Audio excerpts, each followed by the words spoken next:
Halo sobat investor dan penggemar data ekonomi. Selamat datang kembali di channel kita, tempat kita kupas tuntas statistik ekonomi, investasi saham, hingga peluang bisnis yang tidak banyak dibahas orang. Pernah dengar istilah lapangan usaha yang serap tenaga kerja besar? Yup, baru-baru ini, data terbaru dari Badan Pusat Statistik BPS menunjukkan tren yang menarik tentang tenaga kerja di Indonesia dan respons pasar saham terhadapnya, yang pastinya sayang banget kalau sampai kamu lewatkan. Bagian 1, Fakta Utama dari BPS. BPS merilis data terbaru yang menunjukkan bahwa jumlah orang yang bekerja di Indonesia makin naik. Per November tahun 2025, total penduduk bekerja mencapai 147,91 juta orang, meningkat 1,37 juta orang dibanding Agustus tahun 2025. Nah, yang menarik adalah 3 sektor usaha yang paling banyak menyerap tenaga kerja selama periode ini. 1. Penyedia akomodasi dan makanan, minuman naik secara signifikan. 2. Industri pengolahan atau sektor manufaktur. 3. Perdagangan. Ini menjadi sinyal penting, bukan hanya sektor tradisional seperti pertanian saja yang menyerap tenaga kerja besar, melainkan pula sektor yang berkaitan dengan pariwisata, konsumsi, dan bisnis manufaktur. Kalau dilihat data tambahan dari BPS yang lain, sektor akomodasi memang sedang dalam fase recovery dan pertumbuhan. Jumlah usaha akomodasi termasuk hotel dan homestay meningkat lagi setelah masa pandemi. Bagian 2, kenapa sektor akomodasi penting? Sektor akomodasi itu luas cakupannya, mulai dari hotel, resort, villa, penginapan kecil, sampai layanan food dan beverage. Ini artinya pariwisata Indonesia sedang bangkit setelah dipukul pandemi COVID-19.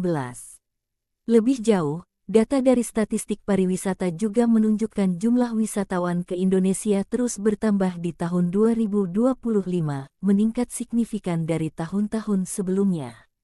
Ini bukan sekadar angka, ini berarti lebih banyak tamu datang, lebih banyak kamar terjual, lebih banyak pekerja dibutuhkan. Ini berdampak ke UMKM sekitar destinasi. Dan pada akhirnya berdampak ke kinerja emiten yang terkait sektor pariwisata dan hospitality. Bagian 3, respons pasar saham. Simak yang terjadi di pasar modal setelah data BPS dirilis. Beberapa saham yang berkaitan dengan sektor akomodasi pariwisata justru menguat dalam perdagangan hari ini. PT Bukit Uluwatu Villa terbuka. Saham ini naik sekitar 1,48%, ini adalah emiten yang bergerak di bisnis villa resort. Kenaikan ini menunjukkan investor mulai memberi nilai lebih pada prospek pariwisata yang meningkat. PT MNC Tourism Indonesia terbuka. Naik sekitar 1,72%. Ini salah satu pemain besar di sektor perjalanan pariwisata yang punya banyak unit usaha termasuk travel dan hotel. Kenaikan sahamnya relatif stabil di tengah berita positif tenaga kerja. PT Intra Golfling Resorts terbuka. Naik sekitar 1,83%, ini salah satu saham yang paling kuat reaksinya setelah rilis data. Golfling dan resorts biasanya berkaitan dengan segmen wisata premium yang memang sangat dipengaruhi dari kunjungan wisatawan. Jadi, data tenaga kerja bukan sekadar soal jumlah orang yang bekerja, tetapi menjadi indikator awal pergerakan sektor bisnis dan sentimen pasar. Bagian 4, insight menarik. Tenaga kerja bertambah, bukan hanya di sektor pertanian atau tradisional, tapi juga di jasa akomodasi dan makanan minuman. Pariwisata Indonesia bangkit yang berarti peluang ekonomi makin tersebar luas. Saham-saham sektor pariwisata akomodasi naik mengikuti optimisme pasar modal. Untuk investor jangka menengah panjang, tren ini bisa menjadi sinergi data ekonomi plus pasar saham yang kuat sebagai dasar investment thesis. Bagian 5, tren lapangan kerja di Indonesia lebih luas. Sebelumnya kita sudah bicara soal 3 sektor yang meningkatkan penyerapan tenaga kerja, akomodasi dan makanan minuman, industri pengolahan, dan perdagangan antara Agustus dan November tahun 2025. Total penambahan tenaga kerja mencapai sekitar 1,37 juta orang, itu angka yang cukup besar dalam waktu hanya 3 bulan saja. Tapi jika kita lihat data BPS secara tahunan, sektor pertanian tetap menjadi yang terbesar dalam menyerap tenaga kerja secara keseluruhan dengan sekitar hampir 28% dari total pekerja. Diikuti sektor perdagangan sekitar 18,7% dan industri pengolahan sekitar 13,9%. Ini penting untuk kita pahami. Sektor pertanian masih jadi tulang punggung tenaga kerja nasional. Sementara akomodasi, perdagangan, dan manufaktur adalah sektor yang menunjukkan peningkatan tenaga kerja tercepat dalam periode tertentu. Ini mencerminkan adanya dinamika struktural di ekonomi kita. Lebih banyak orang masuk ke sektor jasa dan industri pengolahan saat ekonomi pulih. Bagian 6. Pariwisata Indonesia dan tenaga kerja. Kalau kita bicara soal akomodasi dan pariwisata, Indonesia sebenarnya sudah lama menjadi negara yang mengandalkan sektor ini untuk pertumbuhan ekonomi. Statistik resmi BPS menunjukkan bahwa sekitar hampir 12% dari total pekerja pernah bekerja di sektor pariwisata secara proporsional dalam tahun-tahun sebelumnya. Selain itu, data internasional juga menunjukkan jumlah kunjungan wisatawan ke Indonesia terus pulih dan tumbuh setelah masa pandemi.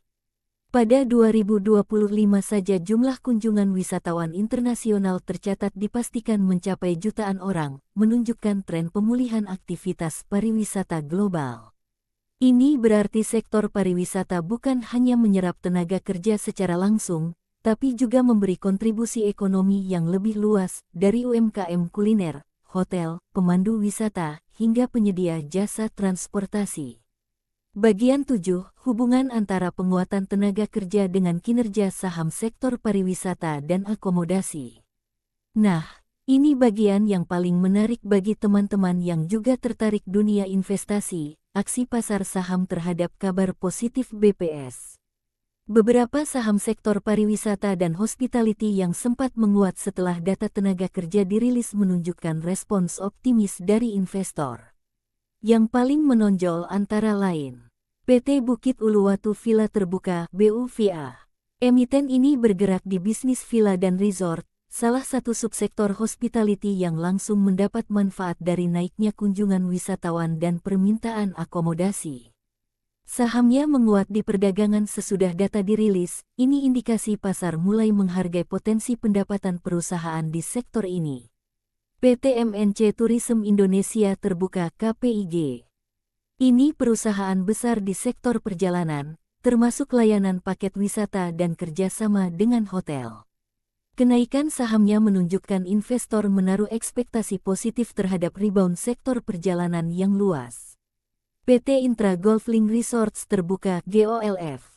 Golflink tidak hanya bisnis akomodasi biasa, tapi juga resort plus lapangan golf yang sering dikunjungi wisatawan domestik dan internasional, membuatnya sebagai play yang unik di sektor leisure dan rekreasi.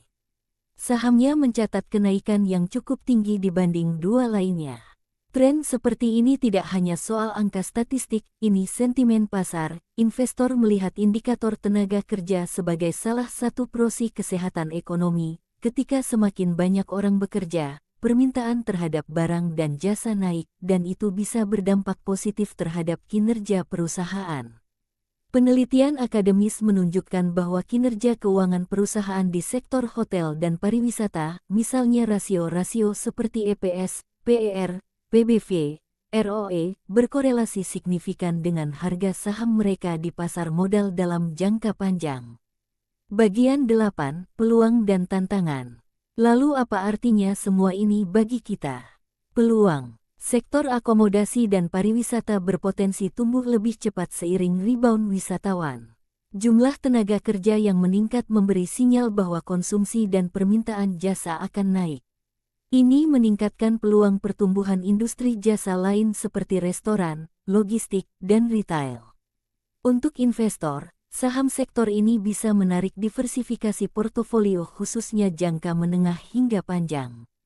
Tantangan. Ketergantungan sektor wisata pada kondisi global masih tinggi, misalnya perubahan kebijakan perjalanan internasional, cuaca, dan fluktuasi ekonomi dunia bisa mempengaruhi jumlah wisatawan. Adanya fenomena seperti perubahan iklim juga bisa mengubah pola pariwisata di masa depan.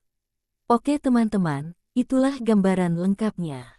Kita sudah membahas data BPS terbaru soal tenaga kerja, peran sektor pariwisata dan akomodasi dalam menyerap tenaga kerja, dampaknya terhadap saham sektor terkait, hingga peluang dan risiko ekosistem ekonomi sektor ini. Kalau kamu ingin konten lanjutan soal saham sektor pariwisata dan strategi investasinya, tulis komentar di bawah ya. Like video ini, komen jawaban kamu, sektor apa lagi yang menurut kamu akan menyerap tenaga kerja besar di tahun depan.